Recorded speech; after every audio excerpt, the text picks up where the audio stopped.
From career-ending injuries to inconsistent performances, a lot of uncontrollable factors can mess up promising NBA careers. But over the years, there have been cases of players being solely responsible for destroying their own careers. Which NBA players have done this? Well, stick around to find out. Starting off our list, we have Antoine Walker.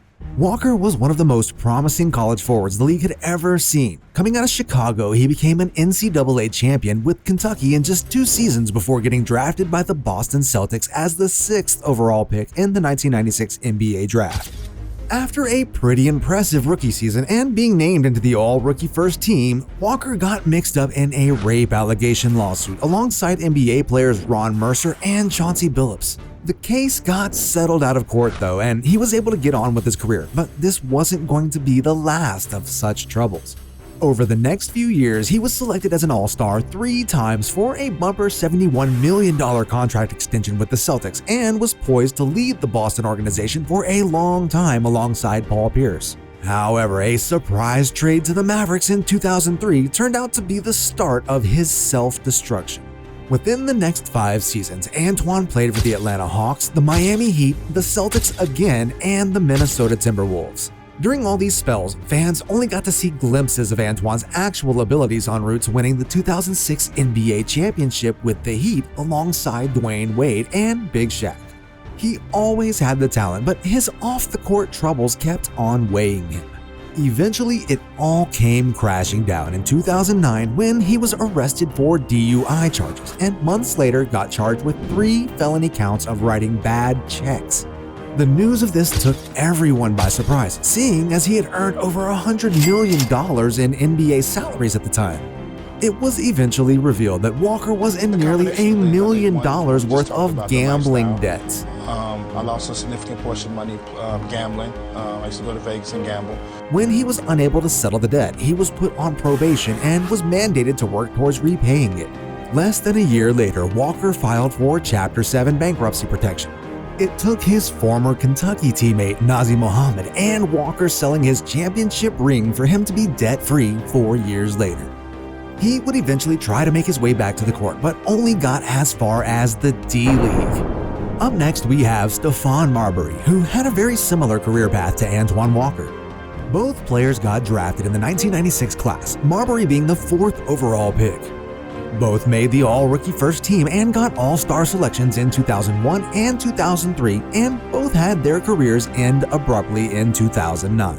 While gambling addictions ended Walker's promising career, Stephon Marbury had his own selfishness to blame.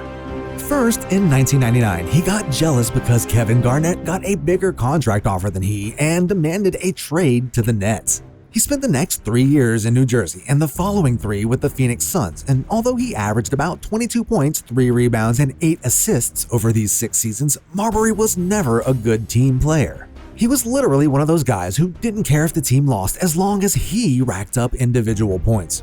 This attitude led him to the New York Knicks in 2004 after a multiplayer deal. Here's the thing, Marbury was born and raised in New York, and everyone knew how much he loved the Knicks. It seemed like a perfect fit for him, but it turned out to be the opposite. After just 1 season, he began beefing publicly with his head coach, Larry Brown, which eventually led to Brown getting fired. Isaiah Thomas came in as the new head coach, but it only took a couple of years for Marbury to get into a beef with Thomas too. He even went as far as testifying in a sexual harassment lawsuit that had been filed against the Knicks and Isaiah Thomas.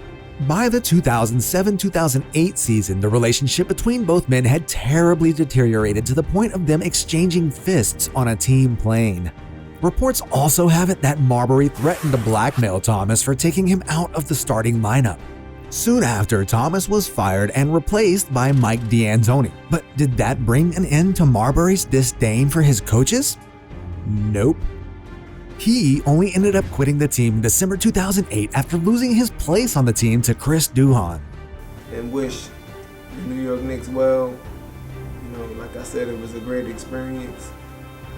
And for me having a great experience, all I can do is wish them well.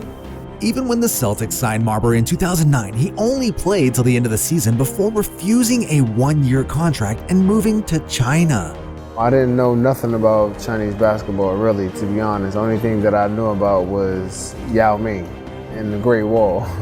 He ended up becoming a champion in the Chinese league, where he now coaches and owns a franchise. Marbury had the potential for so much, but never achieved it due to his characteristic insubordination. That's probably a better way to bow out than how Gilbert Arenas killed his own career, though. Young NBA fans today know Gilbert Arenas from his podcasts and YouTube channel, but anyone who saw him at his peak in the early 2000s can relate to how good he was.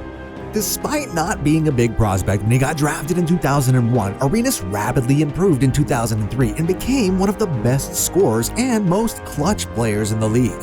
He racked up back-to-back All-Star selections between 2005 and 2007 and was primed for a lot more.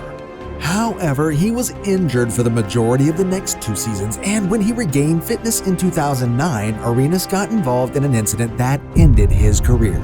It was December 2009, and the Washington Wizards were on the team plane on their way back from a game. Gilbert Arenas and Javaris Crittenton got into an argument over gambling and some card games, but it didn't end there. Upon landing, both men were reported to have pulled out loaded guns at each other in the locker room. It took the intervention of DC Metropolitan Police for the situation to be resolved without any casualties. Getting into fights in the NBA has always been frowned upon, but bringing guns into the whole case just made it worse. And guess what? Arenas didn't even show remorse for his actions. Instead, he went on to make jokes about the whole episode. Probably. So I bought a big gun collection. I just loved guns. This prompted the NBA to suspend both players involved for the rest of the season. By the time Arenas would return to the league in 2010, he wasn't the same man. Spells with the Orlando Magic and the Memphis Grizzlies followed before he was eventually shipped off to China for one more season of basketball and eventually retirement. He might not have killed anyone with his gun, but Gilbert Arenas definitely killed his career. Moving on, we'll be looking at the downfall of Isaiah Rider. Between his legs! How about it? Charles Barkley, what do you think? No one would blame you for not knowing who Rider is, since there's not much to be said about his career other than the fact that he was drafted 5th overall in 1993 and won the NBA championship with the Lakers in 2001 as a bench player. Coming into the league from the University of Nevada, Rider was well aware of his abilities on the floor, so much that he even predicted his 1994 slam dunk contest win on his draft day. However, after his rookie season, he began a pattern of off-court misbehavior. On multiple occasions, he got into fights with the Timberwolves management and was once convicted of 5th-degree assault for attacking the female manager of a sports bar. His habits forced the Timberwolves to trade him after 3 seasons with a 19 points per game average. Just before the trade to Portland was finalized, Rider was arrested for marijuana possession and was found with an illegal cell phone, which he had altered to charge calls to someone else's bill. Like that wasn't enough, he got arrested again 3 weeks later, this time for gambling in public in Oakland. He was able to stay out of trouble during his 2 years in Portland, but as soon as he got traded to Atlanta in 1999, Rider was back getting into trouble. While in Atlanta, he was caught smoking marijuana in a hotel room, leading to the league sanctioning him with compulsory drug counseling. But guess what? Isaiah Rider refused to attend, was fined, but still didn't attend. In just 1 season with the Hawks, he was fined a total of $200,000 for multiple offenses, particularly tardiness for games and practices. He'd eventually request to be released, which the Hawks front office gladly complied with, leading to the Lakers signing him for the 2000-2001 season. This was followed by a 10-game stint for the Denver Nuggets before Rider was waived in November 2001. He literally refused to declare he was retired since he had spent only 9 years in the league, but no team wanted to have anything to do with him, so he never played in the NBA ever again. Lastly, we have the tragic case of Len Bias, who not only killed his career, but ended up killing himself in the process. Consensus first-team All-American, a 2-time ACC Player of the Year, 2-time first-team All-ACC, and the 1986 ACC Athlete of the Year playing for the University of Maryland, Len Bias legit had one of the greatest college careers ever seen. It was no surprise when the Boston Celtics selected him as the 2nd overall pick in the 1986 NBA draft, with the whole league hyped to see how much he could achieve. The Boston Celtics select Len Bias of the University of Maryland. Sadly, we never got to see even a single minute of him playing NBA ball, as he was pronounced dead 2 days after the draft. You see, Bias and his dad flew to Washington, D.C. the day after he got drafted for an NBA club draft appearance and a product endorsement signing reportedly with Nike. He returned to Boston later that night, got into his new car, and drove to his alma mater campus. After hanging out with some of his college friends, he returned to his room around 3 a.m. Before dawn, an emergency call was placed to local police, but by the time the paramedics arrived, it was too late.